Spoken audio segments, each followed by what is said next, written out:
ধোপে tickle না মানবাধিকার সংস্থাগুলির আপত্তি।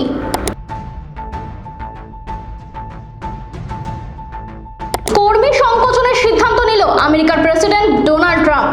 সেই সিদ্ধান্তে অটল থেকেই পরিবেশ এবং জলবায়ু সংক্রান্ত সংস্থাগুলি থেকে রাতারাতি বরখাস্ত করা হলো 800 জন কর্মীকে।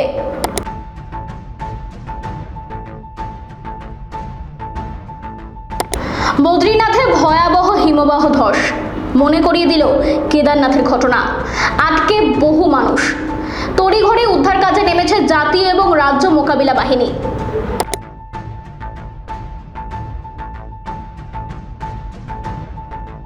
শুনানি শুরু হতেই থমকে গেল বিচার প্রক্রিয়া। বিচার হবে কার? যার বিচার হবে সেই অভিযুক্ত 2 মাস আগেই পরলোক গমন করেছেন।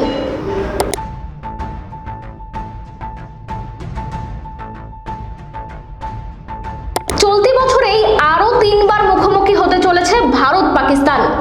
জানেন কি কবে থেকে শুরু হচ্ছে খেলা? কোথায় কোথায় হবে ম্যাচ? চলে এলো বড় আপডেট।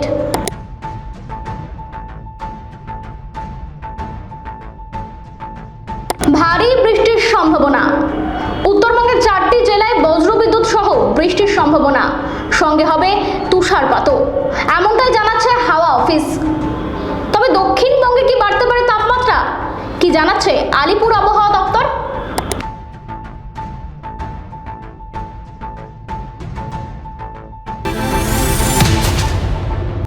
40-এর দশকের স্বাধীন রাষ্ট্র পূর্ব তুর্কিস্তান দখল করে শিনজিয়াং প্রদেশে পরিণত করেছিল চীন।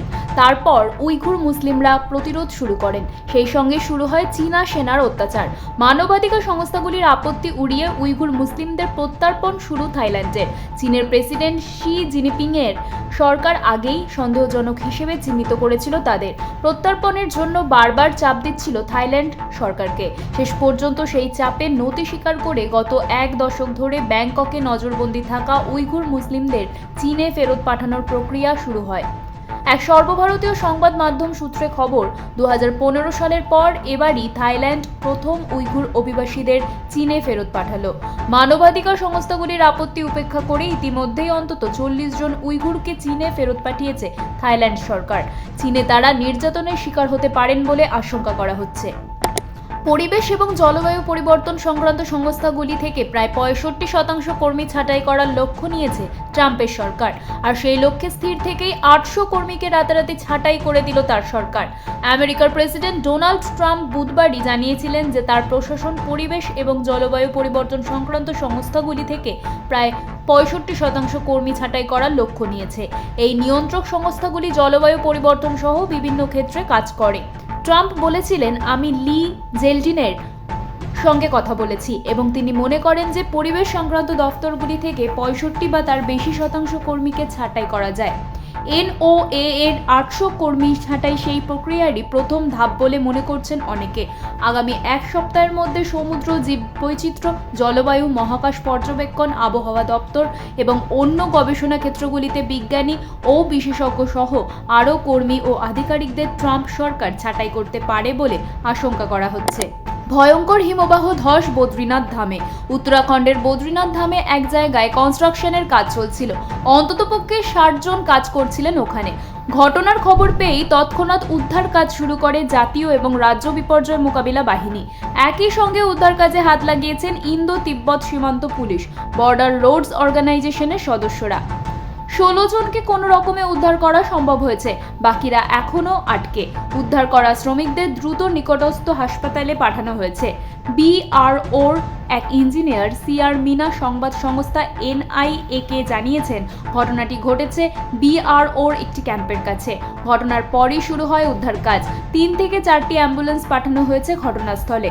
তবে আবহাওয়া প্রতিকূল হওয়ায় উদ্ধার কাজে সমস্যা হচ্ছে। বছর 4 আগের একটি ঘটনা। নদিয়ার হাঁসখালি থানা এলাকায় এক নাবালিকাকে যৌন নিগ্রহের অভিযোগ উঠেছিল। সেই মামলার শুনানি হওয়ার কথা ছিল 26শে ফেব্রুয়ারি বুধবার। তবে শুনানি শুরু হতে না হতেই গোটা বিচার প্রক্রিয়াটাই শেষ হয়ে গেল। কারণ যার বিরুদ্ধে অভিযোগ, নাবালিকা নিগ্রহে মূল অভিযুক্ত সেই ব্যক্তি আর ইহলোকে নেই। তিনি মারা গিয়েছেন প্রায় 2.5 মাস আগে। অথচ সেই তথ্য আদালতকে জানানো হয়েছিল না তদন্তকারী আধিকারিক সেই সম্পর্কে কিছু জানতেন না। এমন আজব ঘটনায় রীতিমতো ক্ষুব্ধ রানাঘাট মহকুমা আদালতের বিচারক সৌমেন গুপ্ত। সংশ্লিষ্ট মহলের দাবি, বিচারাধীন বন্দির মৃত্যু হলে সংশোধনাগার কর্তৃপক্ষেরই সে কথা আদালতকে জানানোর কথা, কিন্তু এক্ষেত্রে সেই নিয়ম মানা হয়নি। উপরন্তু ঘটনা তদন্তকারী আধিকারিক পর্যন্ত আসামির মারা যাওয়ার খবর জানতেন না। সংশ্লিষ্ট পক্ষগুলির এমন দায়িত্বজ্ঞানহীন ও অপেশাদার আচরণে ক্ষোভ প্রকাশ করে এই আচরণের জবাবদিহি চেয়েছেন বিচারক। ফের দুয়ারে Asia cup. Asian cricket council সূত্রে খবর, চলতি বছর সেপ্টেম্বরের দ্বিতীয় বা চতুর্থ সপ্তাহে এই প্রতিযোগিতা হতে পারে। এবার আর 50 নয়, 20 ওভারের ফরম্যাটে হবে এশিয়া কাপ। আগেই জানা গিয়েছিল যে এভাবেই ফরম্যাট ঘুরিয়ে ফিরিয়েই হবে। খেলবে 8টি দল: ভারত, পাকিস্তান, শ্রীলঙ্কা, বাংলাদেশ, আফগানিস্তান, সংযুক্ত আরব আমিরাশাহী, ওমান এবং হংকং। টুর্নামেন্টে মোট 19টি ম্যাচ হবে বলেই জানা যাচ্ছে। সাধারণত এশিয়া কাপের গ্রুপ বিন্যাস এমনভাবেই হয়, যেখানে কমপক্ষে 2টি করে ভারত পাকিস্তান ম্যাচের সম্ভাবনাই বেশি থাকে। এবার ভারত পাকিস্তান ফাইনাল খেললে তো কথাই নেই।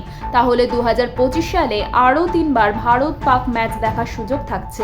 এবার প্রতিযোগিতার আয়োজক যদিও ভারত, কিন্তু ম্যাচগুলি শ্রীলঙ্কা এবং সংযুক্ত আরব আমিরশাহীতে হওয়ার সম্ভাবনাই রয়েছে। কারণ এসিসি আর দুই চিরপ্রতিদ্বন্দ্বী দেশে অর্থাৎ ভারত এবং পাকিস্তানে কোনো প্রতিযোগিতা আয়োজনে ইচ্ছুক নয়। কারণ একটাই, যেহেতু দুই দল একে অপরের দেশে গিয়ে খেলতে রাজি নয়, সেহেতু এসিসি আর এই চেনা বিতর্কে ঢুকতে চায় না। উত্তরবঙ্গের 4 জেলা দার্জিলিং, কালিম্পং, জলপাইগুড়ি এবং আলিপুরদুয়ারে শুক্রবার বজ্রবিদ্যুৎ সহ বৃষ্টির সম্ভাবনা রয়েছে। দার্জিলিং এবং কালিম্পংয়ের পার্বত্য এলাকায় রয়েছে তুষারপাতের সম্ভাবনা। বৃষ্টি চলবে শনিবারও। এছাড়াও উত্তর দিনাজপুরের কোথাও কোথাও বিক্ষিপ্তভাবে হালকা বৃষ্টি হতে পারে। তবে উত্তর এবং দক্ষিণবঙ্গের জেলাগুলিতে আগামী 24 ঘন্টায় তাপমাত্রার বড় কোনো পরিবর্তনের সম্ভাবনা নেই। তার পরের দুদিনে সর্বত্রই তাপমাত্রা বাড়তে পারে আরও 2 থেকে 3 ডিগ্রি। 2রা মার্চ নতুন করে পশ্চিমী ঝঞ্ঝা ঢুকতে পারে উত্তর পশ্চিম ভারতে। তা ক্রমে পূর্ব দিকে এগোবে। এছাড়া রাজস্থানের উপরে একটি ঘূর্ণাবর্ত অবস্থান করছে। উত্তরবঙ্গে সেই কারণেই এখনও বৃষ্টির অনুকূল পরিস্থিতি রয়েছে, তবে কোথাও ভারী বৃষ্টির সম্ভাবনা নেই। আজকে সেরা 6 এই পর্যন্তই। এরকম নানান আপডেট পেতে নজর রাখুন আর বেনাম নিউজের পর্দায়।